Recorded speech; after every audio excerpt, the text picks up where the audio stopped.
Legend of the Great Sage. Chapter 241. Sebelum upacara, 2. Pedang panjang itu diletakkan secara horizontal di atas meja marmer di halaman kecil. Matahari sedang condong ke barat, membakar lautan awan menjadi lautan awan merah, terpantul pada bilah yang panjang dan sempit. Pedang panjang biasa itu tiba-tiba memiliki kilau yang cemerlang. Yu Zijian menyipitkan matanya dan berjongkok di samping meja batu, menatap lurus ke arah pedangnya. Pedang itu terdiam. Ia tidak bergerak sama sekali. Dentang, Yu Zijian tiba-tiba berdiri. Suaranya begitu jelas hingga terdengar tepat di telinganya, namun sepertinya juga berasal dari lubuk hatinya. Dia berdiri dan mendorong pintu hingga terbuka, berjalan ke jalan setapak yang hijau. Dia dalam keadaan linglung, seolah-olah dia telah jatuh ke dalam mimpi. Dia tidak bisa mengendalikan tubuhnya sendiri, seolah-olah ada sesuatu di dalam hatinya yang memanggilnya. Jalan itu berputar dan berbelok beberapa kali sebelum tiba-tiba terbuka. Apa yang muncul di hadapannya adalah reruntuhan tembok, seperti reruntuhan kota kuno.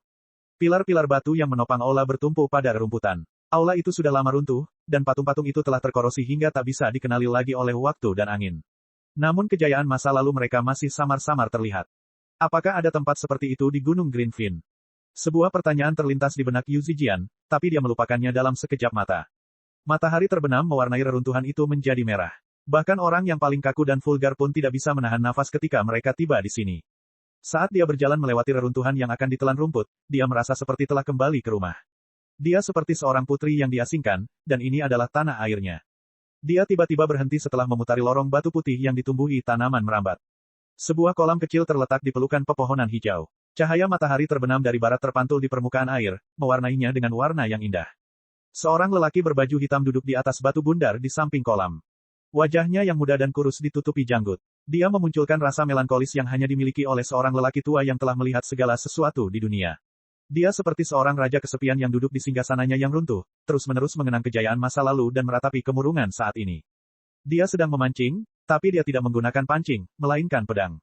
Dia mencengkeram gagangnya dengan kedua tangan, dan sehelai rambut hitam menjuntai dari ujung sarungnya, tenggelam ke dalam air yang tenang seperti cermin.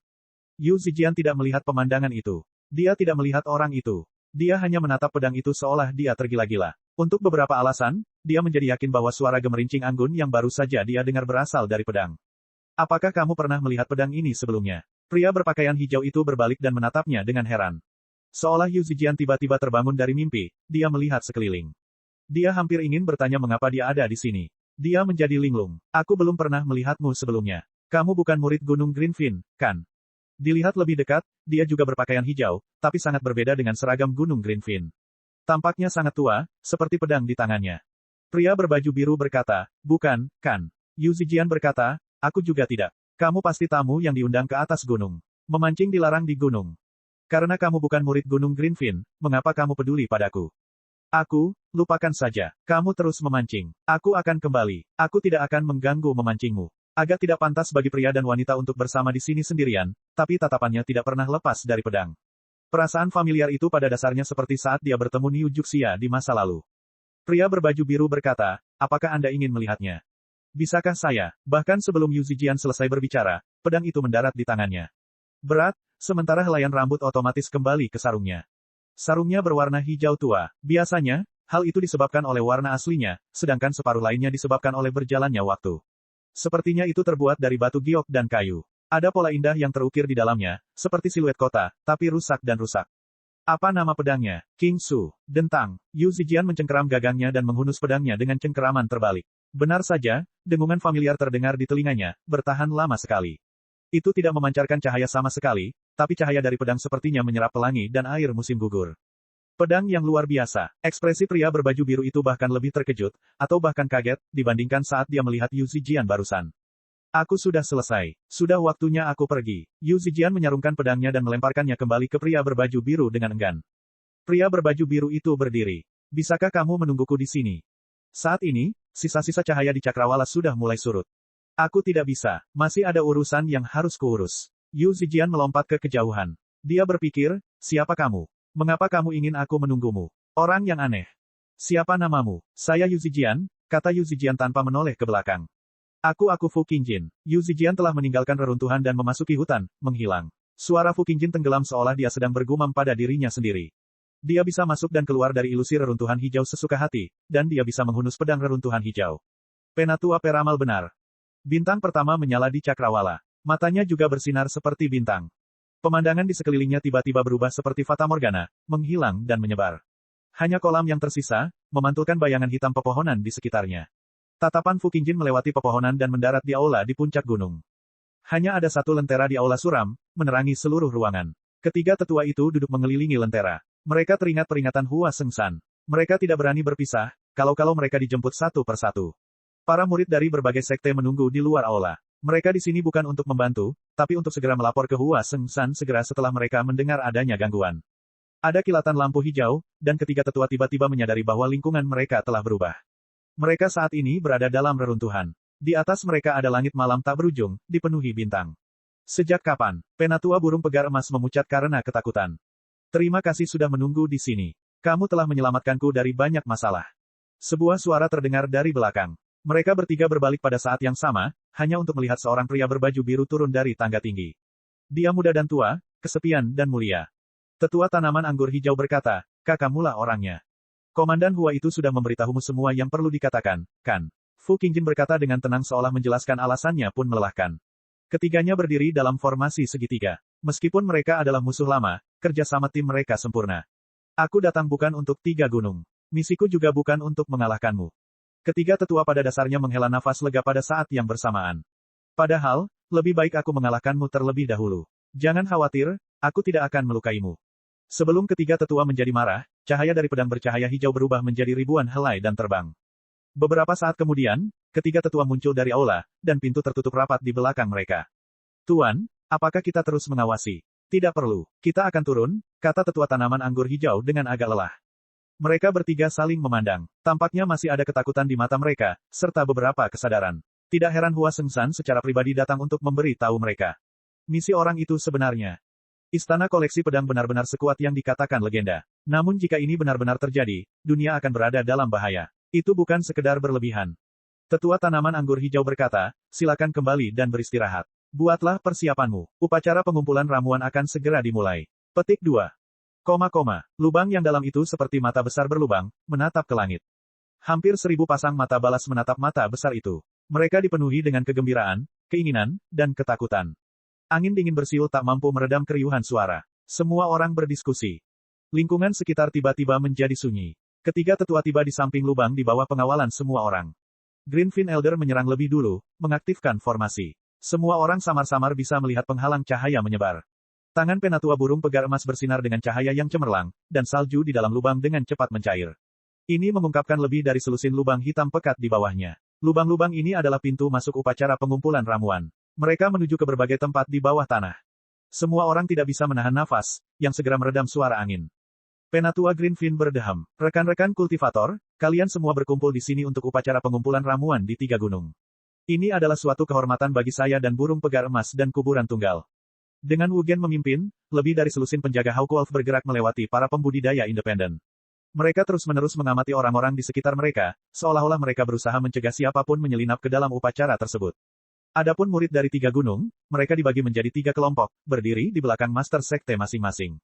Setelah itu, mereka membentuk kelompok-kelompok kecil sesuka hati. Karena keberhasilan upacara pengumpulan ramuan sebelumnya, pada dasarnya semua murid dari 3 gunung telah dimobilisasi. Mustahil bagi lebih dari 100 praktisi Qi untuk maju bersama. Begitu mereka menemukan persimpangan di bawah tanah, mereka jelas akan berpisah. Yu Zijian menjulurkan kepalanya dan melihat sekeliling. Tiba-tiba seseorang menepuk pundaknya dengan lembut. Dia berbalik dengan tergesa-gesa dan berkata dengan terkejut dan gembira, Cheng Lu, kenapa kamu datang? Hua Cheng Lu menurunkan tubuhnya. Set, jangan terlalu keras. Kalau kakakku mendengarmu, aku mengkhawatirkanmu, jadi aku akan turun bersamamu dan melihat-lihat. Petik 2. Mu Zichong tiba-tiba berseru, Nona Hua, Anda bukan murid Gunung Anggur Hijau kami, jadi tolong jangan berdiri bersama kami. Jika Anda ingin berpartisipasi dalam upacara tersebut, Anda dapat bergabung dengan kelompok kultivator mandiri di sana. Semua orang menoleh. Hua Cheng Lu menunjuk ke arah Mu Zichong dengan marah. Kamu, tiba-tiba, dia merasakan kerah bajunya menegang. Melihat ke belakang, dia melihat bahwa itu adalah Hua Sengshan. Dia memarahi, jangan main-main. Dia menarik Hua Cheng Lu menjauh sebelum mengangguk ke arah Yu Zijian. Semoga beruntung. Hua Cheng Lu berseru, Zijian, hati-hati. Mu Zichong berkata dengan lembut, jangan khawatir, Zijian. Aku pasti akan melindungimu. Tepat ketika Yu Zijian hendak mengatakan sesuatu, dia tiba-tiba melihat sosok familiar berdiri di tengah kerumunan. Pria berbaju hijau itulah yang sedang memancing di tepi kolam. Dia telah berganti pakaian menjadi seragam Gunung Greenfin, dan dia mengeluarkan aura praktisi Ki lapisan keempat. Dia hanya berdiri sendirian di sana, tidak berbicara dengan siapapun di sekitarnya. Untuk beberapa alasan, sepertinya tidak ada orang lain yang memperhatikannya. Dia merasakan tatapan Yu Zijian dan berbalik sambil tersenyum. Yu Zijian bertanya dengan bingung, kakak seniormu, sejak kapan Gunung Greenfin mendapatkan murid baru? Murid baru apa? Mu Zichong mengikuti pandangan Yu Zijian dan menoleh. Ada kilatan pakaian hijau, dan sosok Fu Qingjin telah menghilang. Yu Zijian mengusap kepalanya. Aneh sekali. Pada saat ini, pidato Greenfin Elder berakhir. Ketiga tetua itu saling memandang dan mengangguk pada saat bersamaan. Mereka tidak melirik Fu Qingjin sepanjang waktu, juga tidak menunjukkan ekspresi aneh apapun. Hua Shengzhan, yang telah mengamati ekspresi mereka dari jauh sepanjang waktu, sedikit menenangkan diri. Ketiga tetua berkata pada saat yang sama, upacara pengumpulan jamu di tiga gunung secara resmi dimulai. Chapter 242. Musuh kemanusiaan. Di kedalaman bawah tanah yang tak berujung, banyak setan ganas berkumpul dari segala arah. Cahaya redup dari lumut menerangi gua yang luas itu, tapi yang lebih terang lagi adalah puluhan pasang mata. Sebagian besar pupil mereka menyipit, seolah-olah mereka tidak terbiasa dengan lingkungan yang begitu terang. Tatapan tajam, dingin, atau arogan berbenturan di udara, menciptakan percikan api. Nafas mereka yang dipenuhi bau darah, naik turun, seperti kegelisahan gunung berapi sebelum meletus. Kadang-kadang, suara gemuruh pelan terdengar, seperti guntur yang menggelegar di langit, bergema tanpa henti di dalam gua. Aura iblis mereka berkumpul dalam kegelapan, saling terlibat dan bertukar informasi. Namun, mereka tetap menjaga jarak satu sama lain. Tubuh besar mereka membentuk bayangan hitam dalam cahaya redup, menggeliat, bergoyang, dan berputar. Di masa lalu, mereka tidak pernah berinteraksi satu sama lain, tapi hari ini, mereka dipanggil oleh satu orang. Tiba-tiba, pandangan mereka menyatu ke arah yang sama. Buk, buk, buk. Langkah kaki yang berat mengguncang tanah. Mereka masih sangat jauh, tapi gelombang aura iblis yang dahsyat menyerbu ke dalam gua terlebih dahulu. Beginilah cara para iblis saling menyapa, tetapi dipenuhi dengan arogansi dan provokasi. Biasanya, hal itu akan menimbulkan perkelahian. Semua iblis menarik kembali aura iblis mereka dan menundukkan kepala, seolah-olah mereka adalah subjek yang menunggu kedatangan raja mereka. Mereka semua bisa merasakan bahwa dia menjadi lebih kuat. Seperti pedang iblis yang diasah, pedang itu bersinar dengan cahaya yang haus darah. Bayangan hitam besar muncul di pintu masuk gua yang gelap. Pintu masuknya terletak secara diagonal di atas gua dan lebarnya beberapa meter, namun masih belum cukup besar untuk menampung tubuhnya. Namun, dia hanya mengangkat kepalanya tinggi-tinggi. Kedua tanduknya yang tajam menyapu langit-langit gua, menciptakan serangkaian bunga api. Bayangan hitam itu melompat ke udara. Tubuhnya yang besar tidak canggung sama sekali. Dia seperti harimau ganas yang turun gunung. Dia mendarat dengan keras, rambut merahnya beterbangan seperti api. Mata merahnya menyapu kerumunan iblis seperti pisau, menyebabkan mereka semakin menundukkan kepala. N kecil dan kaki seribu duduk di bahunya, satu di kiri dan satu lagi di kanan. N kecil telah berubah menjadi kerangka, dan dua tasbih tengkorak melayang di atas kepalanya. Sebaliknya, kaki seribu tertidur di depan kepala Li Qingshan. Namun, aura iblis kuat yang terpancar dari tubuhnya terus menyebar ke segala arah, menghamburkan aura iblis dari iblis lainnya. Li Qingshan melambaikan tangannya, dan darah serta daging menghujani, membentuk gunung kecil di tengah gua. Ini adalah hidangan yang dimasak oleh manusia dan tiga hewan segar dicampur menjadi satu, mengeluarkan aroma yang memikat. Hampir semua setan ngiler. Mereka belum pernah melihat makanan sebanyak itu seumur hidup mereka. Ini yang aku janjikan. Sekarang, makanlah. Suara dalam Li Qingshan seperti dengungan logam, menembus dengan cepat. Kata-katanya seperti percikan api yang jatuh ke dalam api. Setan-setan itu menyerbu ke depan, masing-masing lebih ganas dan kuat dari sebelumnya. Menerkam makanan adalah naluri bawaan mereka. Setelah beberapa kali mengaum untuk menguji air, mereka secara alami dibagi menjadi beberapa peringkat. Beberapa monster terkuat adalah yang pertama memakannya. Salamander Blackwater meneguk setumpuk ikan segar. Senang sekali hal itu datang. Kalau tidak, ia akan melewatkan pesta seperti itu. Boulder Viper melingkarkan tubuhnya dan menelan seekor sapi utuh. Dengan lambaian ekornya, ia menelan seekor domba. Metode makan katak es adalah yang paling aneh. Ia membuka mulutnya hingga tingkat yang mengerikan dan menghembuskan udara dingin, membekukan makanan menjadi pecahan es. Kemudian ia menyedotnya dengan keras, dan tubuhnya langsung membengkak. Semua pecahan es tersedot ke dalam tubuhnya, seperti jurang maut yang tidak dapat diisi apapun yang terjadi. Monster-monster lain sedang berpatroli dengan gelisah di sekitarnya. Adegan ini seperti upacara kuno dan primitif. Mereka seperti nenek moyang umat manusia, menari mengelilingi api unggun untuk memulai peradaban mereka. Kaki seribu mencium aroma makanan dan membuka matanya sedikit. Li Qingshan memberinya makanan dan anggur yang telah dia siapkan. Dia makan dengan lahap, lalu berbaring di bahu Li Qingshan dan tertidur. Li Qingshan menggelengkan kepalanya. Dia ingin milipet mengucapkan beberapa patah kata untuk meningkatkan moral para iblis, tapi sepertinya itu tidak perlu. Dia tidak mengeluarkan semua makanannya sekaligus. Kelaparan adalah kekuatan pendorong di balik makanan. Ketika 3 tentara Dasmon di bawahnya telah memakan setengah dari makanannya, dia memerintahkan mereka untuk berhenti dan membiarkan Dasmon lainnya makan. Namun, Dasmon yang berpesta berada pada kondisi paling ganas. Mengapa mereka mendengarkan perintah Li Qingshan? Mereka hanya peduli tentang makan dan minum. Li Qingshan mulai bergerak. Dia meraih kepala ular berbisa dengan cakarnya yang besar dan menekannya ke tanah.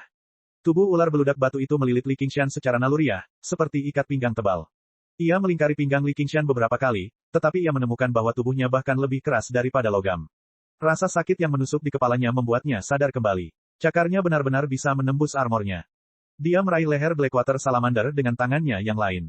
Meski Blackwater Salamander bisa meluncur menjauh, ia tidak bergerak dengan patuh.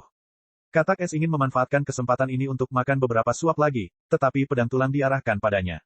Rongga mata Little Ant terbakar api. Pedang tulang telah ditempa dari tulang kakak laki-laki pertama dari Gunung Visions Grace.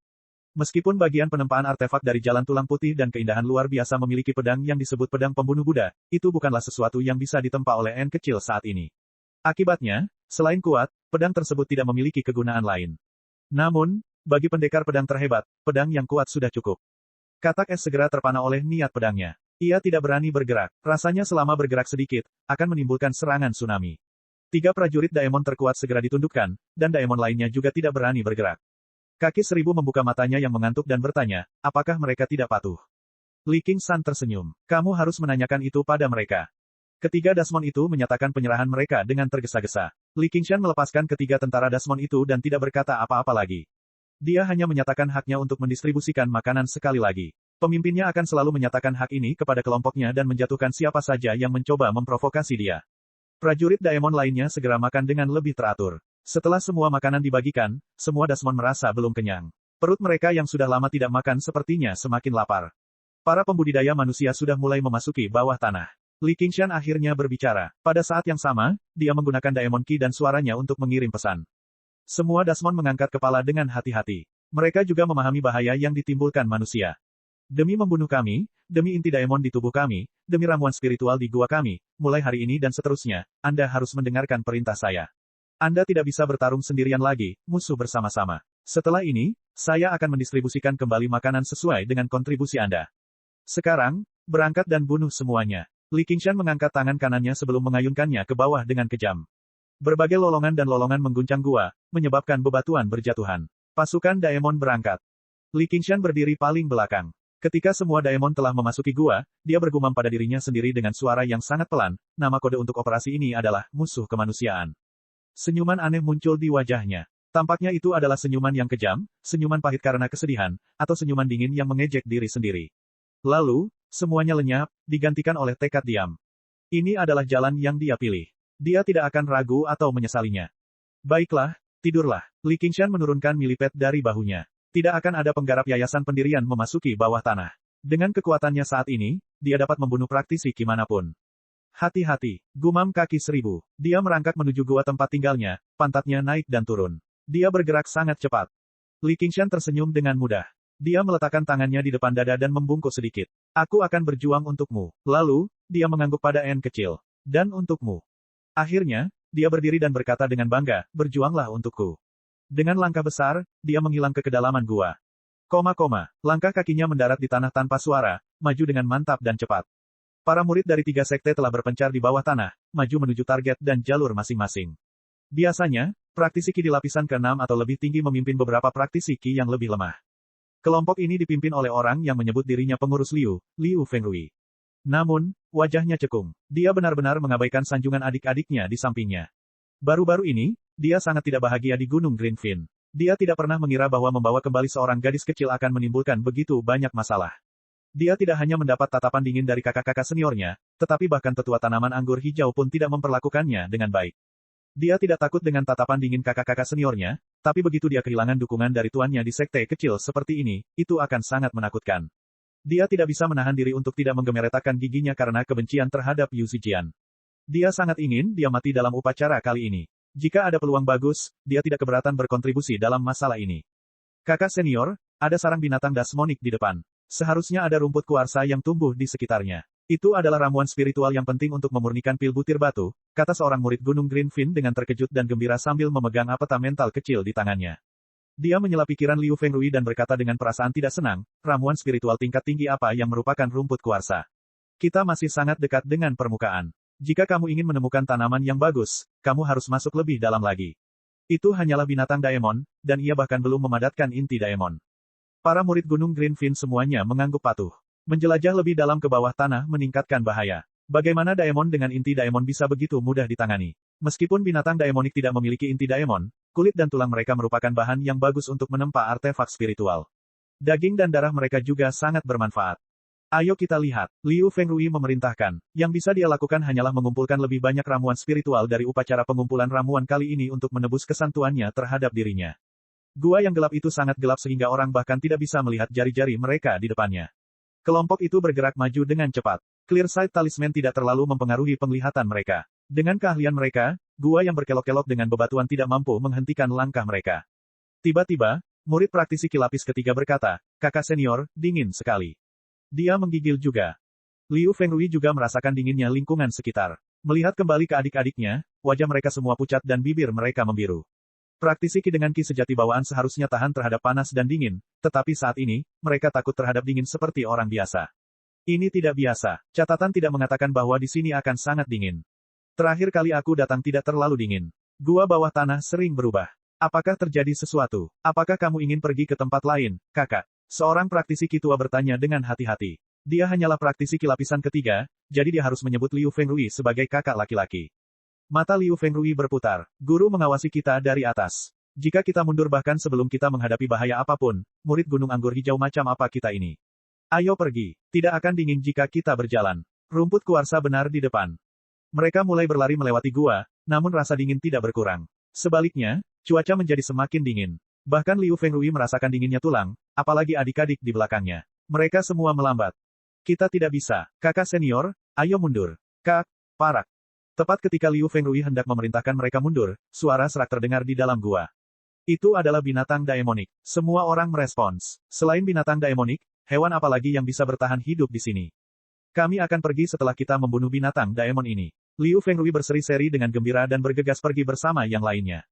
Kabut dingin menembus kegelapan, dan lapisan es terbentuk di rumput kuarsa abu-abu. Seekor katak berwarna biru es melompat-lompat di atas batu. Kak, parak. Liu Fengrui mau tidak mau merasa kecewa.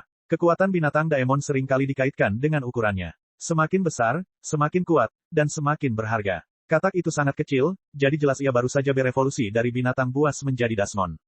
Tiba-tiba, dia memikirkan sesuatu. Bagaimana binatang Daemon tingkat rendah bisa mengeluarkan rasa dingin yang begitu besar? Siapa di sana? Beberapa sosok buram muncul di kabut dingin. Mata Liu Fengrui menyipit, dan dia mengangkat tangannya dan menyerang. Sudah menjadi rahasia bagi praktisi ki untuk membunuh satu sama lain demi ramuan spiritual dan binatang Daemonik. Di bawah tanah, manusia bahkan lebih berbahaya daripada Dasmon. Yang lebih mengerikan lagi, dia justru gagal merasakan kehadiran mereka. Jelas sekali, mereka sengaja bersembunyi dan ingin melancarkan serangan diam-diam, itulah sebabnya dia tidak menunjukkan belas kasihan sejak awal. Namun, angka-angka itu tidak bergerak sama sekali, membiarkan ki yang sebenarnya mendarat di atasnya. Terdengar suara nyaring, dan angin dari telapak tangan menyebarkan kabut dingin, menampakkan sosok-sosok itu. Liu Fengrui segera merasa seluruh darah di tubuhnya membeku. Dia akhirnya mengerti kenapa dia tidak bisa merasakan kehadiran mereka. Itu karena semuanya telah direduksi menjadi patung es. Orang mati jelas tidak memiliki kehadiran apapun. Mereka semua mengenakan seragam Gunung Vincent's Grace. Salah satunya memiliki sulaman 2 bulu ayam di dadanya. Dia adalah murid batin sebelum lapisan ke-6, tapi sekarang, mereka semua sudah mati. Mereka semua sudah mati, namun posisi tubuh mereka masih sama seperti sebelum meninggal. Mereka masih mencoba menggunakan alat roh mereka dan membuat mantra mereka. Ekspresi mereka membeku karena ketakutan, dan mereka semua melihat ke arah yang sama, katak biru es. Daemon apa ini? Dalam ketakutannya, seorang murid Gunung Greenfin mengayunkan tongkat hijau yang berkedip-kedip ke arah katak es. Katak es membuka mulutnya dan menyemburkan bola udara putih dingin. Murid itu segera dibekukan menjadi patung es. Udara dingin menyembur keluar, dan senior serta junior di belakangnya segera mengikuti jejaknya. Udara dingin itu seperti ribuan bilah kecil yang tak terlihat, menembus ki pelindung mereka yang sebenarnya. Retak, retak. Udara dipenuhi suara beku, seperti nada kematian. Liu Fengrui memanggil pedang terbangnya saat dia meraung sebelum mempertahankan postur yang sama selamanya. Satu pemikiran terakhir terlintas di benaknya. Mereka tidak menghadapi monster Daemon, tapi Daemon sejati, dan salah satu Daemon yang kuat di antara Daemon. Namun, mengapa Daemon muncul pada level yang dangkal? Itu seperti bagaimana praktisi ki lapisan ke-10 membunuh sekelompok praktisi ki yang lebih lemah adalah hal yang mudah. Krok. 11, parau.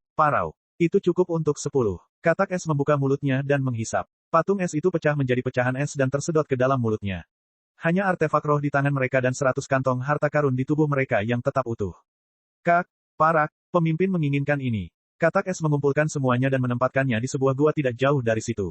Ini adalah token yang digunakan untuk menghitung poin kontribusi. Di dalam gua ada binatang iblis besar seperti kelinci.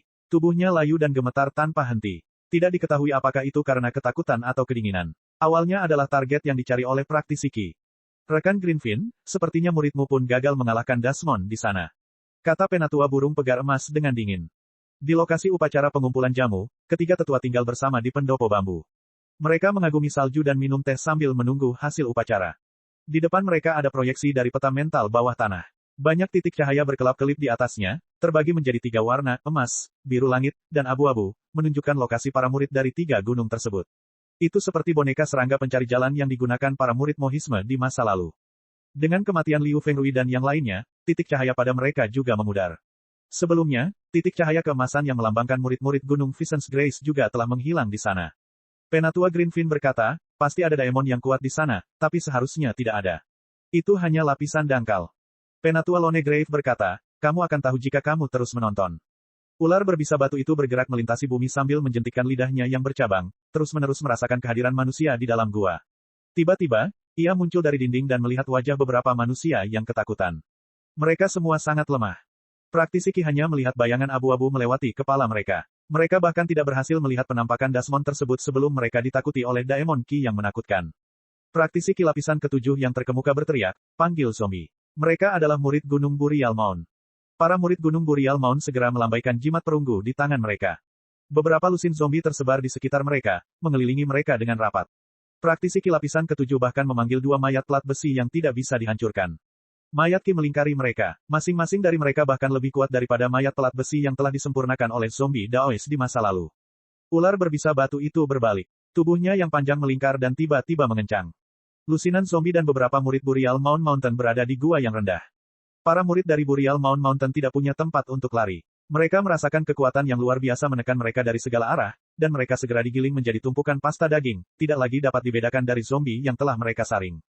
Aura mematikan di wajah Lone Grave Elder sepertinya bertambah berat juga. Ekspresi tetua tanaman anggur hijau dan tetua burung pegar emas juga jelek.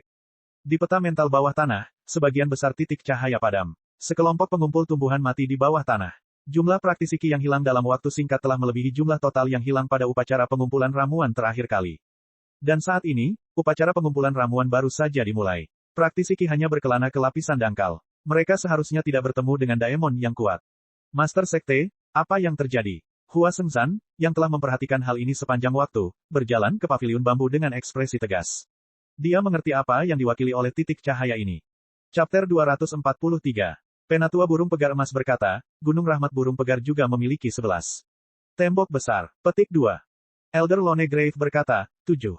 Namun, mereka semua tahu bahwa ini bukan karena murid-murid Burial Mound Mountain cukup kuat, tapi karena mereka bisa memanipulasi mayat sebagai perisai. Hampir 30 murid semuanya meninggal dalam waktu kurang dari 4 jam. Meskipun jumlah murid sekte dalam yang hilang tidak banyak, itu cukup untuk mengguncang fondasi 3 gunung. Hua Sengzan mengerutkan alisnya. Tak seorang pun menyangka bahwa upacara pengumpulan jamu akan mengalami kejadian seperti itu.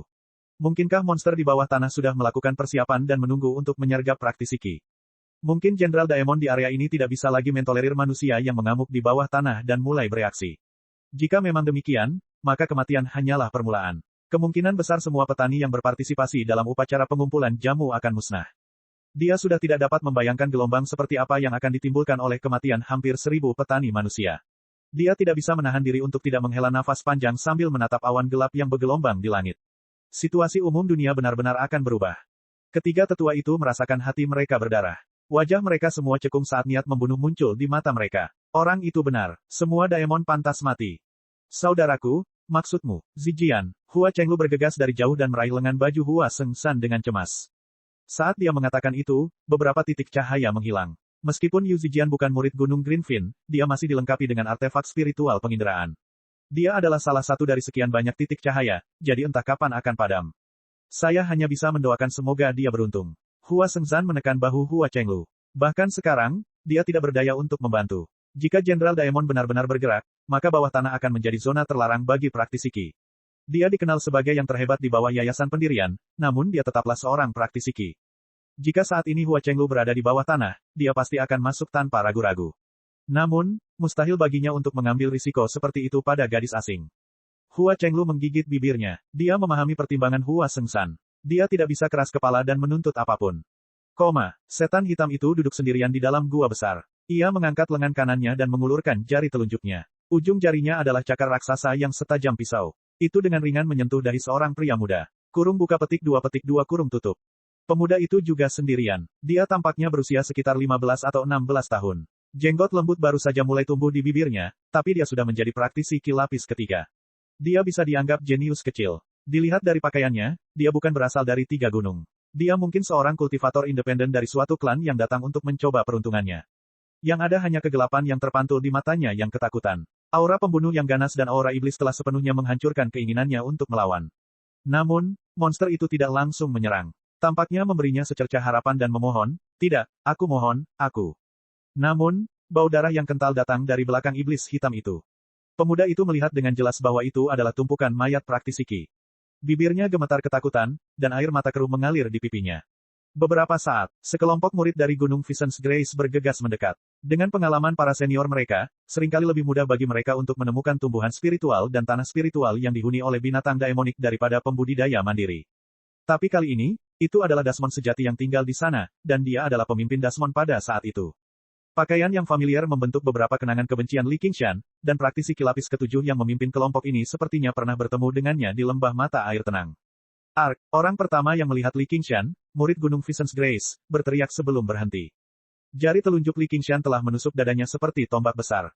Baru pada saat itulah murid-murid lainnya kembali sadar. Mereka meraung dan menyerang bersama-sama, mengeluarkan jimat, mengeluarkan artefak spiritual, dan memadatkan teknik. Orang yang bereaksi paling cepat adalah murid dalam Gunung Rahmat Burung Pegar, seorang praktisi ki lapisan ketujuh. Namun, sebelum bulu burung pegar emasnya bisa terbang, sebuah tangan besar muncul di hadapannya.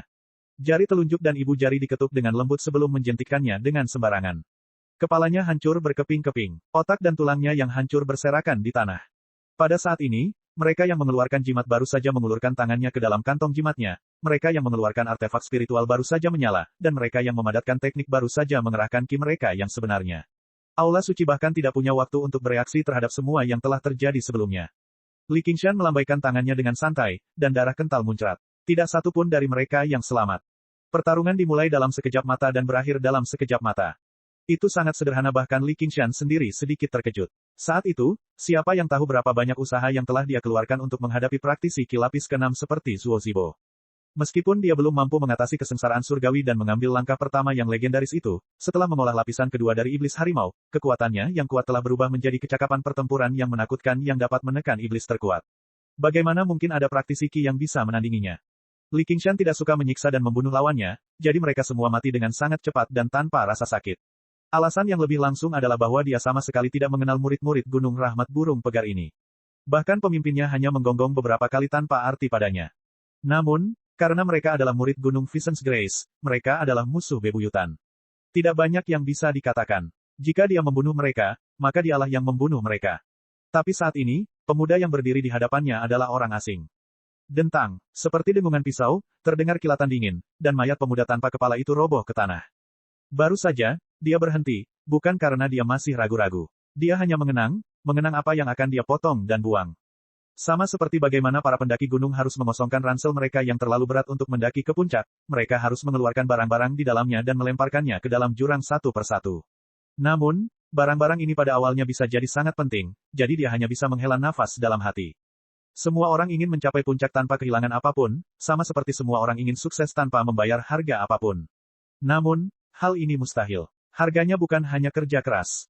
Jika Li Qingshan bersedia menjalani kehidupan yang damai dan tidak berpikir untuk meninggalkan Qingyang atau bahkan melampaui 9 surga, dia akan dapat menjalani kehidupan yang jauh lebih santai. Namun, dia tidak bisa melakukan itu, karena ada gunung di sana.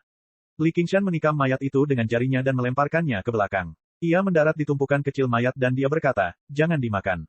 Ini semua untuk N kecil." Ada juga binatang daemon yang meringkuk di dalam gua. Meski tertarik dengan daging dan darahnya, ia tidak berani bergerak sama sekali. Li Qingshan belum pernah mempelajari seni perang atau semacamnya, tapi dia tidak asing dengan pengetahuan militer di era ledakan informasi di kehidupan masa lalunya. Dia tahu apa artinya mengumpulkan kekuatan untuk menghancurkan kekuatan efektif musuh. Dia akan menempatkan dua tentara Daemon terkuat di bawahnya di beberapa lokasi yang paling mungkin menarik praktisi Ki sebelum menunggu. Adapun Little Ant dan ular berbisa batu yang lebih mobile, mereka terus-menerus berpatroli di jalan utama di bawah tanah, membunuh praktisi Ki yang lebih lemah. Daemon yang tersisa akan berkumpul bersama dalam kelompok yang setidaknya terdiri dari 3 hingga 5 orang.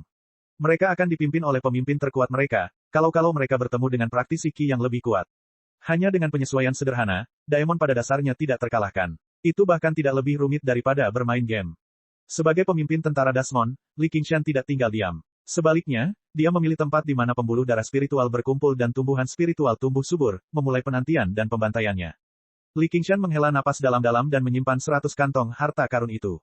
Dia bersandar pada tangannya dan terus menunggu. Membunuh orang asing bukanlah hal yang menyenangkan, tetapi mendapatkan 100 kantong harta karun membuatnya cukup bahagia. Setelah pertempuran ini, pil yang diperolehnya akan cukup baginya untuk menembus lapisan kedua metode penindasan laut penyuruh. Tiba-tiba, dia mengangkat kepalanya dan mengendus udara dengan lembut. Melalui bau darah yang menyengat dan aroma yang familiar, dia mengingat beberapa kenangan masa lalunya. Dia tidak bisa menahan diri untuk tidak mengerutkan kening. Kenapa dia ada di sini?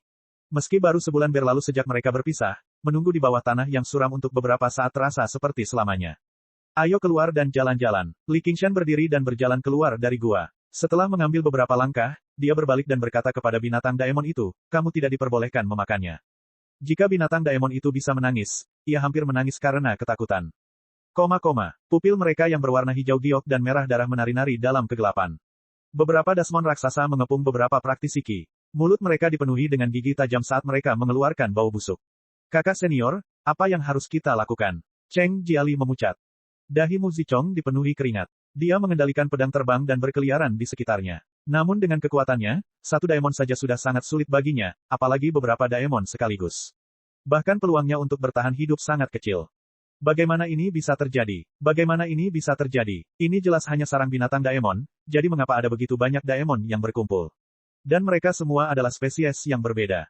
Mu Zichong dipenuhi amarah dan keraguan. Tanah spiritual hanya dibersihkan satu kali selama upacara pengumpulan jamu, dan murid dari Gunung Anggur Hijaulah yang membunuh mereka.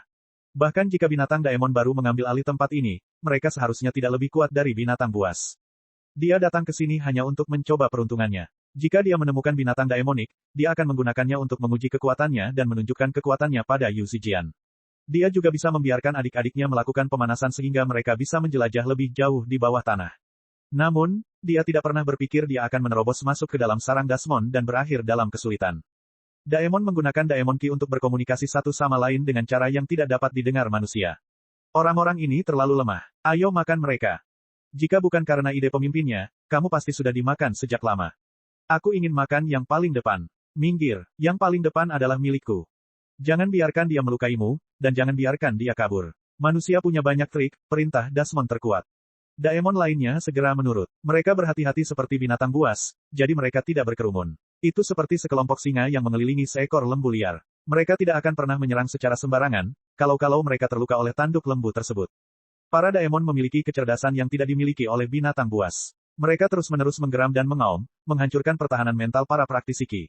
Tubuh kolosal mereka membentuk pengepungan sempurna, tepatnya untuk mencegah mangsa terkuat mereka, Mu Zichong, melarikan diri selama kekacauan. Sambil melolong, Dasmon yang tampak seperti kadal besar menggigit murid Gunung Greenfin dan menyeretnya pergi. Chapter 244. Darah berceceran di Yu Zijian. Matanya membelalak saat dia menatap kosong pada segala sesuatu di hadapannya, seolah-olah dia telah jatuh ke dalam mimpi buruk yang tidak nyata. Kurung buka petik 2 kurung tutup.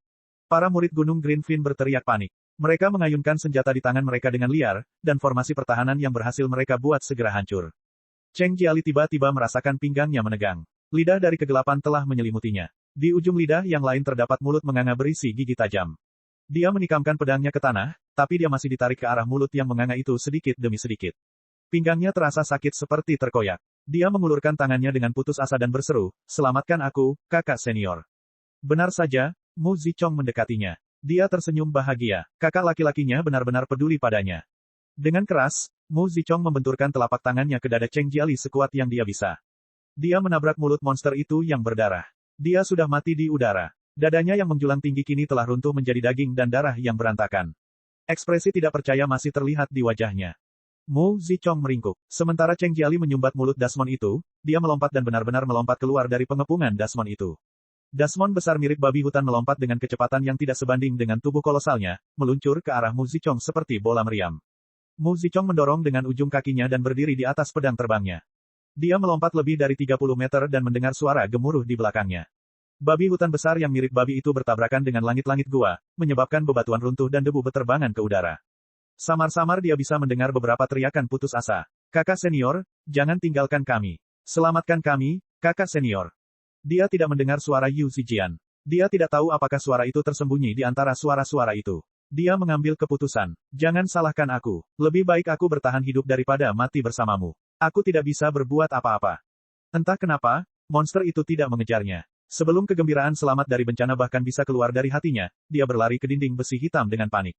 Li Qingshan merasakan sosok kecil yang terlindas. Dia meraih dan meremas hampir secara naluriah.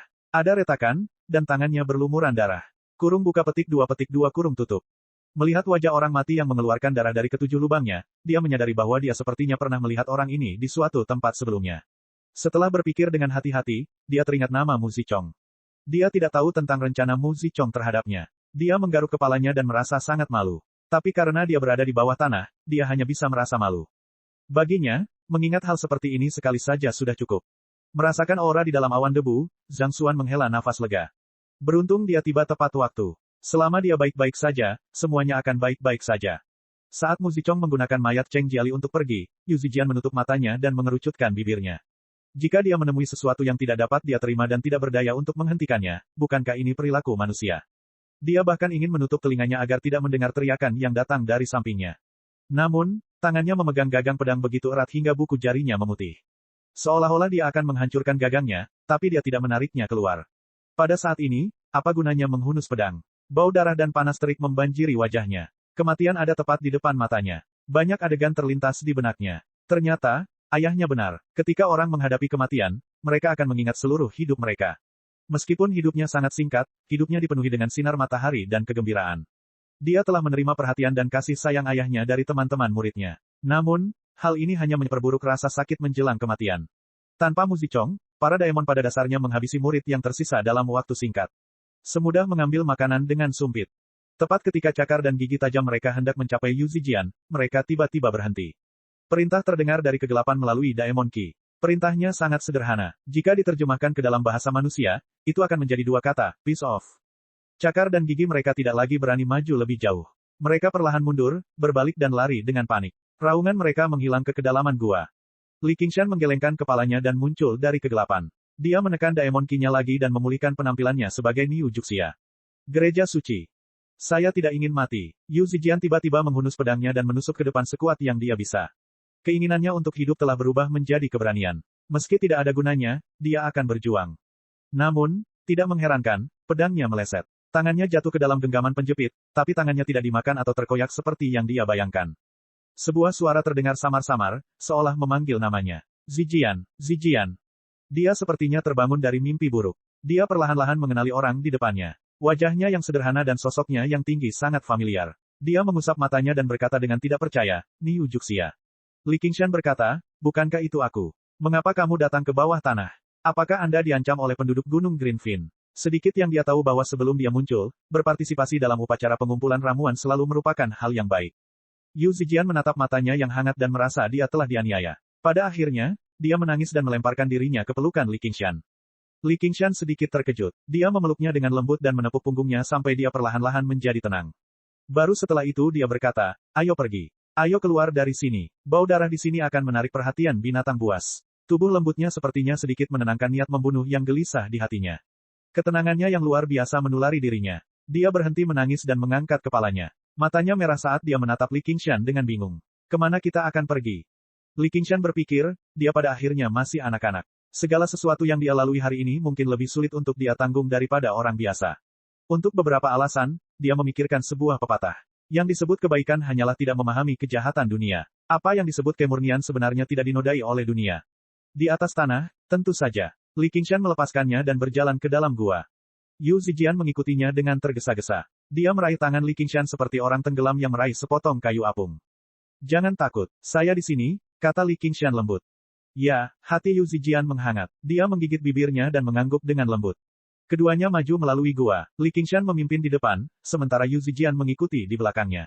Dia takut tertinggal. Gua yang suram itu sempit dan menindas. Setiap batu aneh tampak seperti dasmon ganas di kegelapan.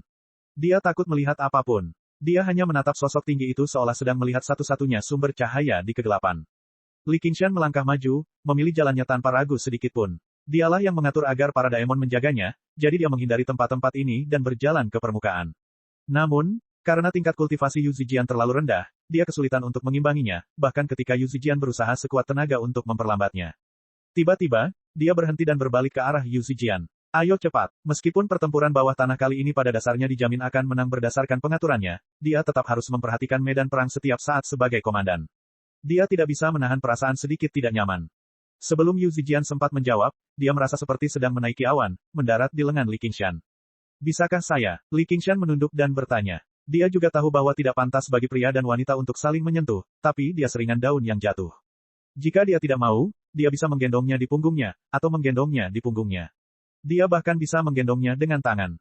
Ya, Yu Zijian juga menundukkan kepalanya dan berkata dengan lembut. Li Qingshan mengangguk. Seperti embusan angin kencang, dia bergerak melewati gua dengan cepat. Yang dilihat Yu Zijian hanyalah gua yang diam itu tiba-tiba mulai bergerak. Ia berputar ke kiri dan ke kanan dengan cepat, terus melebar dan menyempit. Dari waktu ke waktu, sebuah gua besar akan muncul. Sepertinya mereka sedang bergerak melalui usus binatang besar yang menggeliat. Saat mereka bergerak ke atas, Fu Qingjin terus bergerak ke bawah. Dia telah memisahkan diri dari kelompok Gunung Green Fin sejak awal, bergerak di bawah tanah sendirian.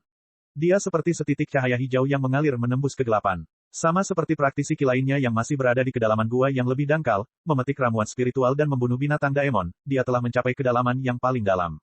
Dia tidak tahu tentang pertempuran dan pembantaian yang terjadi di atasnya. Sekalipun dia tahu, dia tidak akan peduli. Sepertinya dia punya tujuan yang jelas. Dia maju, maju, dan maju. Ia tidak ragu sama sekali saat memilih pertigaan jalan. Sepanjang jalan, dia bertemu dengan beberapa binatang iblis yang menghalangi jalannya. Namun, sebelum binatang iblis itu sempat bereaksi, yang mereka lihat hanyalah seberkas cahaya biru yang melewati mereka. Tidak mungkin mereka mengejarnya. Terlebih lagi, bunga roh dan tumbuhan roh yang tumbuh di kegelapan tidak bisa menghentikannya sama sekali. Dia hanya punya satu tujuan kali ini. Selain itu, tidak ada hal lain yang sebanding dengan risiko meninggalkan jejak. Akhirnya, setitik cahaya biru melintas di matanya. Baru pada saat itulah dia berhenti dan mengamati bunga menakjubkan menari di udara. Bunga kupu-kupu biru. Sepertinya inilah tempatnya. Dia melanjutkan perjalanan, akhirnya tiba di hadapan lautan bunga kupu-kupu biru. Sepotong keterkejutan muncul di matanya yang lelah. Awalnya, dia mengira dia telah melihat semua pemandangan indah di dunia, tapi dia tidak pernah menyangka akan ada tanah suci tak dikenal seperti ini di bawah tanah. Dia melihat melewati lautan bunga dan melihat kaki seribu tergeletak di peron. Dia tersenyum. Itu adalah senyuman seorang pemburu yang telah menemukan mangsanya. Daemon tidak layak mendapat tempat seperti ini. Fu Qingjin menyeberangi lautan bunga sendirian. Kupu-kupu biru yang tak terhitung jumlahnya berterbangan di sekelilingnya sebelum tiba-tiba jatuh kembali ke lautan bunga, berubah kembali menjadi kelopak bunga. Tidak ada satupun kupu-kupu yang menari di udara lagi. Kaki seribu, yang tidak bisa bangun tidak peduli bagaimana dia tidur, membuka matanya dan menegakkan tubuh. Dia menatap Fu Qingjin dengan tatapan kosong. Mata mereka bertemu, dan niat membunuh melonjak. Fu Qingjin tidak terburu-buru menghunus pedangnya. Sebagai gantinya, dia mengeluarkan sebatang dupa dari kantong 100 harta karunnya. Dupanya tidak terlalu tebal, tapi begitu dinyalakan, langsung mengeluarkan bau yang menyengat. Kaki seribu awalnya adalah daemon yang berubah dari serangga berbisa, jadi dia tidak takut dengan racun apapun. Namun, begitu dia mencium aromanya, dia merasa sangat mabuk, seperti orang yang kelaparan selama 3 hari berlari ke meja makanan lesat. Fu Qingjin tiba-tiba berbalik dan pergi. Dia pergi lebih cepat daripada saat dia tiba. Kaki seribu mengejarnya tanpa sadar. Seorang pria dan Dasmon, yang satu melarikan diri dan yang satu lagi mengejar, mereka bergegas menuju permukaan. Fu Qingjin berpikir, efek dari dupa pemikat serangga ini sungguh mengesankan. Meskipun Daemon Karapas telah berubah menjadi Jenderal Daemon, mereka tetap bertindak berdasarkan naluri. Mereka sangat bodoh. Selama aku memancing mereka ke permukaan, aku bisa membunuh mereka secara terbuka. Ketiga tetua akan menungguku di luar. Chapter 245. Li Qingshan tiba-tiba berhenti. Dia merasakan aura banyak kultivator manusia di depan. Dalam wujud manusia, indranya telah melemah secara drastis, jadi dia baru menemukannya ketika dia tiba di sini. Aula Suci. Mereka sudah sangat dekat dengan permukaan, namun mereka masih harus melewati gua yang panjang dan berkelok-kelok. Jalan di depan mereka pada dasarnya adalah jalan yang harus mereka lalui. Jika mereka kembali sekarang, mereka harus mengambil jalan memutar yang jauh. Yu Zijian bertanya, ada apa? Li Qingshan tersenyum. Tidak ada. Ada beberapa praktisi Qi di depan. Mari kita lihat. Mereka bergegas maju, dan usus binatang raksasa itu mulai menggeliat lagi. Beberapa saat kemudian, mereka melihat perut lainnya, sebuah gua besar yang lebarnya beberapa puluh meter. Beberapa lusin praktisi Qi sedang duduk atau berdiri. Mereka semua mengenakan pakaian yang berbeda. Tidak hanya ada murid dari 3 gunung, tetapi ada juga beberapa pembudidaya mandiri. Semuanya masih terguncang, dan banyak di antara mereka yang terluka. Jelas, mereka membutuhkan banyak upaya untuk melarikan diri dari tentara Dasmon di bawah komando Li Qingshan dan berkumpul di sini. Mereka sudah ketakutan. Ketika mereka mendengar suara itu, mereka semua berdiri dan menatap ke dalam terowongan. Ketika mereka melihat mereka berdua, banyak dari mereka yang langsung putus asa. Mereka tidak dapat diganggu oleh mereka. Li Qingshan tidak berhenti. Dia melompat tinggi ke udara dengan Yu Zijian di pelukannya. Dia tidak hanya ingin mengirim Yu Zijian keluar. Dia berencana mengirim Yu Zijian keluar dari gua, lalu berbalik dan berubah menjadi Dasmon untuk melancarkan pembantaian. Dia memandang melewati semua orang dan mengamati keadaan mereka saat ini. Sebenarnya ada praktisi Qi lapisan ke-9 di sini. Dari pakaiannya, dia tampak seperti murid Gunung Burial Mound. Wajahnya pucat, dan dia memancarkan aura mematikan. Meskipun dia tampak berusia 30-an, dia tampak seperti seseorang yang telah meninggal selama 30 tahun. Mungkin dia adalah kakak laki-laki pertama. Ada 3 atau 4 praktisi Qi lapisan ke-8 juga. Kurang dari setengahnya adalah praktisi Qi lapisan ke-6 dan di bawahnya. Benar saja, mustahil untuk melarikan diri dari pengepungan pasukan Daemonnya tanpa kekuatan. Begitu Li Qingshan melompat ke udara, dia mendengar suara dingin di bawah. Turun ke sini, turun.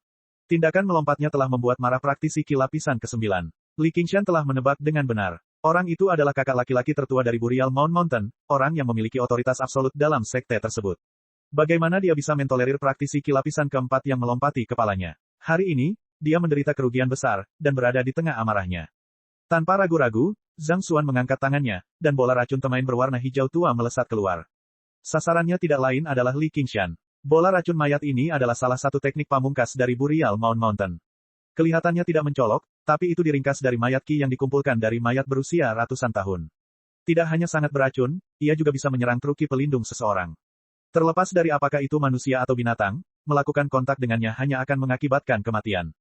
Li Qingshan mengangkat alisnya. Dia sudah terbiasa dengan kebiasaan para pejuang Qi yang membunuh orang jika terjadi perselisihan sekecil apapun, jadi dia tidak merasa terlalu marah. Jika dunia ini benar-benar sebuah koloseum, dia sudah terbiasa memainkan peran sebagai gladiator atau binatang buas. Bola racun mayat meledak menjadi bola Qi mayat berwarna hijau tua di udara, menyelimuti Li Qingshan dan Yu Zijian. Kamu ingin mati. Kakak laki-laki pertama mengayunkan lengan bajunya dan mendengus dingin. Simpul di hatinya sedikit mereda. Para murid dari sekte lain dan kultivator independen semuanya menjauhkan diri mereka sedikit lebih jauh darinya.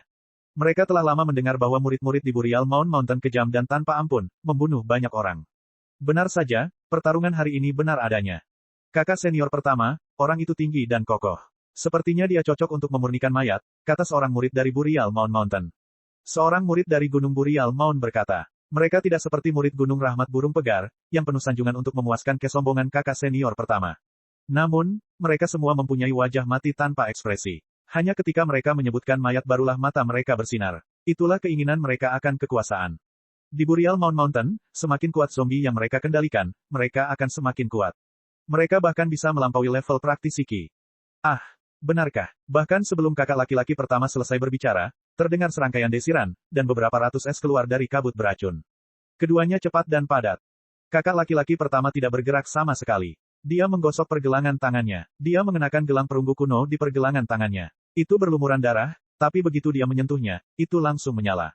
Dia memanggil mayat pelat baja di hadapannya. Mayat pelat baja bersinar terang, dikelilingi oleh Qi mayat. Siapa yang tahu berapa kali lebih baik daripada mayat pelat besi zombie Daois?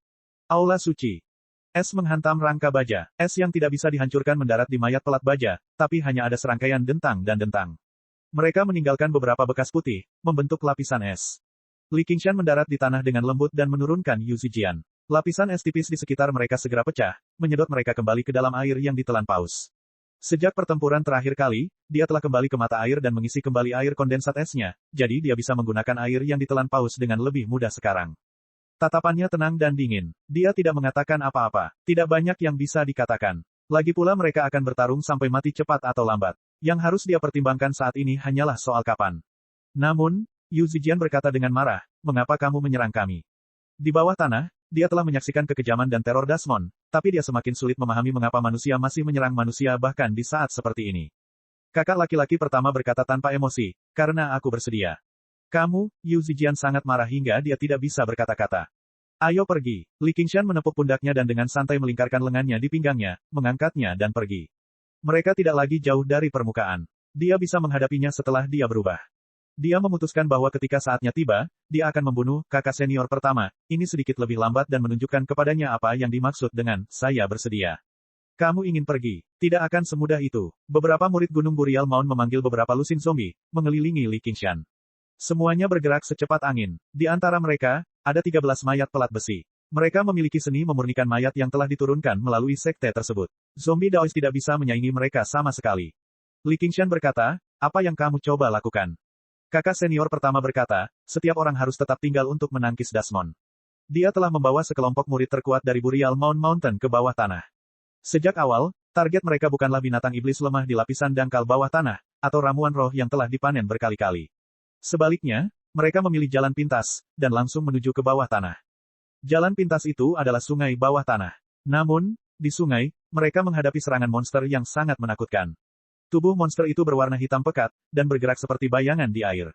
Hal ini secara langsung menyebabkan banjir besar, dan panah air yang 10 kali lebih mengerikan daripada es yang ditembakkan secara terus-menerus. Namun, serangan mereka sama sekali tidak berguna saat mendarat di Daemon.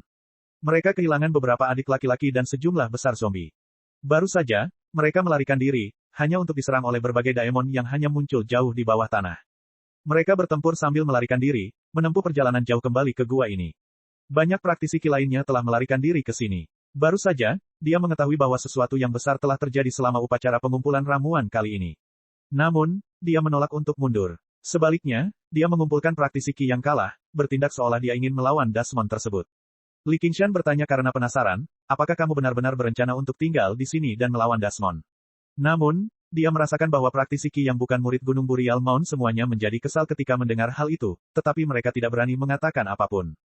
Tentu saja, kamu juga harus tetap tinggal. Kata kakak laki-laki pertama. Daemon itu menakutkan, tetapi mereka tidak menimbulkan ancaman yang mengancam jiwa bagi praktisi Qi lapisan ke-9 seperti dia yang memiliki mayat pelat baja untuk melindunginya. Bahkan jika dia menemukan Daemon terkuat, dia bisa mundur dengan mudah. Dan sebelum itu, dia sudah mengumpulkan cukup banyak mayat. Gunung Burial Mound berbeda dari dua sekte lainnya. Yang paling mereka pedulikan bukanlah tumbuhan spiritual, tapi mayat Dasmon, dan mayat manusia. Semua sekte telah menderita kerugian besar dalam upacara pengumpulan ramuan kali ini, namun di sisi lain, ini juga merupakan waktu yang tepat bagi Gunung Burial Mound untuk bangkit dan sepenuhnya menguasai Gunung Greenfin dan Gunung Vision's Grace. Selama mereka mengubah semua praktisi Qi ini menjadi zombie dan memurnikan beberapa mayat binatang yang kuat, kekuatan Gunung Burial Mound akan meningkat bukannya turun. Posisinya di sekte tersebut tidak akan tergoyahkan. Karena mengendalikan banyak zombie dalam pertempuran sepanjang tahun, para murid Gunung Burial Mound memiliki kemampuan untuk berperang dibandingkan dengan dua gunung lainnya. Kakak laki-laki pertama adalah salah satu yang terbaik dari yang terbaik. Setelah menghabiskan begitu banyak waktu dengan mayat, mereka menjadi semakin tidak peduli terhadap emosi dan moral manusia. Mereka melaksanakan pepatah, keberhasilan seorang jenderal terletak pada tulang ribuan orang, secara maksimal. Li Qingshan tidak dapat memahami pikiran rumit dan kelam kakak laki-laki pertama untuk sesaat. Dia hanya merasa dia sedang merencanakan sesuatu yang tidak baik. Dia mengayunkan air yang ditelan paus dan berteriak, apakah kamu pikir kamu bisa menghentikanku? Kakak laki-laki pertama baru saja akan memberi perintah untuk membunuh satu orang untuk memperingatkan yang lain. Song Ming berteriak, kamu adalah Niu Juxia. Hanya sesaat telah berlalu sejak Li Qingshan melompat ke dalam gua, diselimuti oleh racun mayat, dan mendarat di tanah. Setelah diperiksa lebih dekat, dia akhirnya memastikan bahwa orang di hadapannya adalah Niu Juxia yang menyebabkan dia berakhir dalam keadaan seperti itu. Song Ming telah dikucilkan oleh seluruh sekte. Tidak ada seorang pun yang mau bepergian bersamanya, dan bahkan lebih mustahil lagi baginya untuk memasuki negeri spiritual yang tercatat. Dia hanya bisa maju dengan hati-hati melalui gua bersama Ma Cheokun, yang merupakan berkah tersembunyi. Dia tidak jatuh ke dalam perangkap Li Qingshan. Begitu dia merasakan ada sesuatu yang tidak beres, dia segera melarikan diri kembali. Itu mirip dengan bagaimana dia melarikan diri dengan satu serangan dari Li Qingshan saat itu di luar istana Proud Sword. Dengan itu, terjadi serangkaian desahan di dalam gua. Nama, Niu Juxia, menjadi terkenal akhir-akhir ini. Tidak banyak orang yang dicari oleh ketiga gunung tersebut. Bahkan dikabarkan bahwa dia telah membunuh kakak laki-laki pertama dari Gunung Vision's Grace. Li Qingshan mendengar bisikan di sekitarnya. Dia melirik Song Ming dan Ma Cheokun dan tersenyum. Jadi aku sudah dicari. Aku tidak tahu. Pasti ada banyak orang yang kukenal hari ini. Terserah. Lagi pula aku sudah membunuh kakak laki-laki pertama, jadi membunuh yang lain tidak akan terlalu berlebihan. Kakak senior pertama berkata, karena kamu adalah musuh dari tiga gunung, maka semakin sedikit alasan bagiku untuk mengampuni kamu. Murid dari Gunung Greenfin dan Gunung Visions Grace, kenapa kamu tidak bangun dan bekerja bersamamu? Saya untuk membunuh pencuri ini dan kaki tangannya. Ma Cheokun berkata, dia bukan kaki tangan. Dia dipaksa oleh pria Niu itu. Zijian, kemarilah. Kakak laki-laki pertama berkata, apakah ada tempat bagimu untuk berbicara di sini? Yu Zijian berkata dengan keras, kalian orang jahat. Aku tidak akan pergi. Saat mereka hendak menghunus pedang, seorang praktisi Qi bergegas masuk ke dalam gua. Dia mengayunkan tangan dan kakinya sambil berteriak dengan sedih, monster. Monster itu ada di sini. Lari. Monster apa? Song Ming menangkapnya. Kerangka, segera setelah praktisi Qi mengatakan itu, api berwarna merah darah keluar dari rongga matanya, membuatnya menjadi sekumpulan tulang putih dalam sekejap mata. Mereka tersebar di tanah. Cek cek cek cek cek cek cek. Subscribe channel, like, share dan komentar.